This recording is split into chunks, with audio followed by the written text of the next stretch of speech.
राधे, मैं गीता रानी। मेरे YouTube channel धार्मिक सोच में आपका स्वागत है।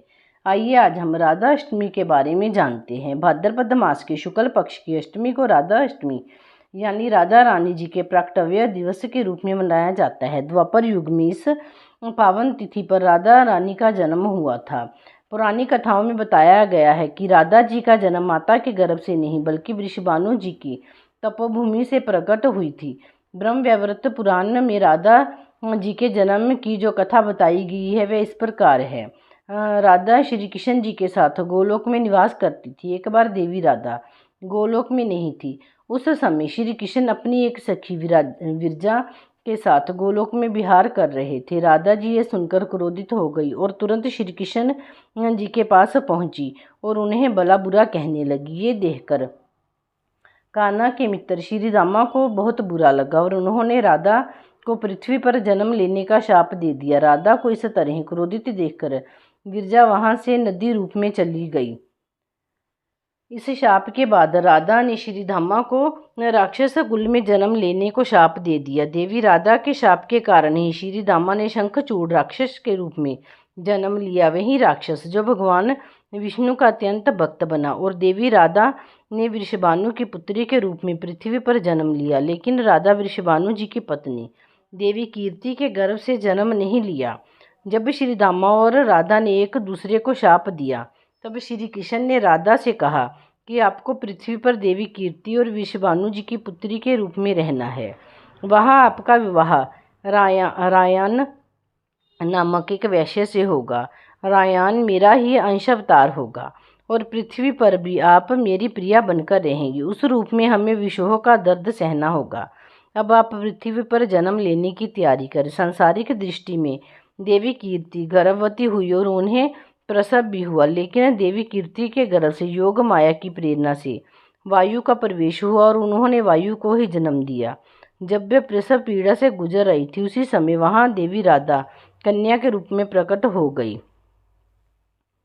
कृष्ण प्रिया राधा रानी के प्रकट दिवस पर व्रत रखने से भगवान श्री कृष्ण भी प्रसन्न होते हैं और मनोवांछित फल प्रदान करते हैं।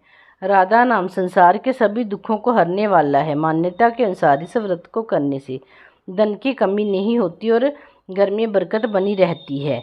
सुबह सुबह स्नान आदि से निवृत्त होकर सूर्य देवता को जल अर्पित करें। इसके बाद मंडप के नीचे मंडल बनाकर उसमें मध्य भाग में मिट्टी या तांबे का कलश स्थापित करें। अब इस पात्र पर वस्त्रों से सुसज्जित राधा जी की मूर्ति स्थापित करें। इसके बाद राधा जी के 16 उपचार से पूजा करें। राधा जी की पूजा मध्याह्न के वक्त की जाती है। पूजन के बाद उपवास करें और एक समय भोजन करें। अगले दिन श्रद्धानुसार सुहागिन स्त्रियां और ब्राह्मणों को भोजन कराएं और दक्षिणा दें। इसके बाद स्वयं भी प्रसाद के रूप में भोजन करें।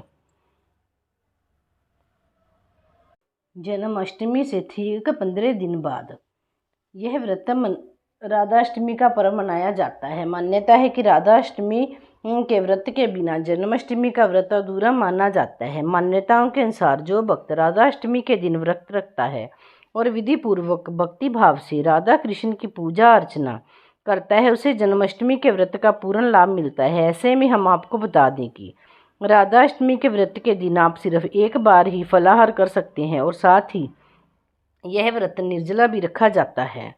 ध्यान रखें कि राधाष्टमी के दिन सुबह में जूस या फल आदि का सेवन कर सकते हैं। वहीं पूजा संपन्न होने के बाद ही आप सेंधा नमक के साथ फलाहार का सेवन करें। वहीं आप राधाष्टमी व्रत के पारण के बाद ही अन्न का सेवन करें। व्रत में कभी भी किसी भी प्रकार का अन्न का सेवन ना करें। वहीं राधा रानी और कन्हैया जी को अरबी बहुत पसंद है, इसीलिए राधाष्टमी के दिन उन्हें अरबी का भोग जरूर लगाएं। राधा रानी और कन्हैया जी के लिए पान का भोग भी जरूर के अवसर पर दिन में श्री राधा रानी और कन्हैया जी की कथाएं सुने और रात को इनके नाम का अपने घर में जागरण कीर्तन आदि करें। राधाष्टमी के दिन दंपति को व्रत अवश्य रखना चाहिए। अगर किसी कारणवश व्रत नहीं रख पाते तो पूरे मन से उनका पूजन करें। इस दिन राधा रानी जी के लिए तुलसी का पत्ता अवश्य अर्पित करें। बोलो श्री राधा रानी की जय, भगवान कृष्ण की जय। श्री राधा जीवन नीलमणि गोपाल मुरलिया वाले। हे राधा जीवन नीलमणि गोपाल मुरलिया वाले, ये गोपाल मुरलिया वाले, नंद लाल मुरलिया वाले। श्री राधा जीवन नीलमणि गोपाल मुरलिया वाले।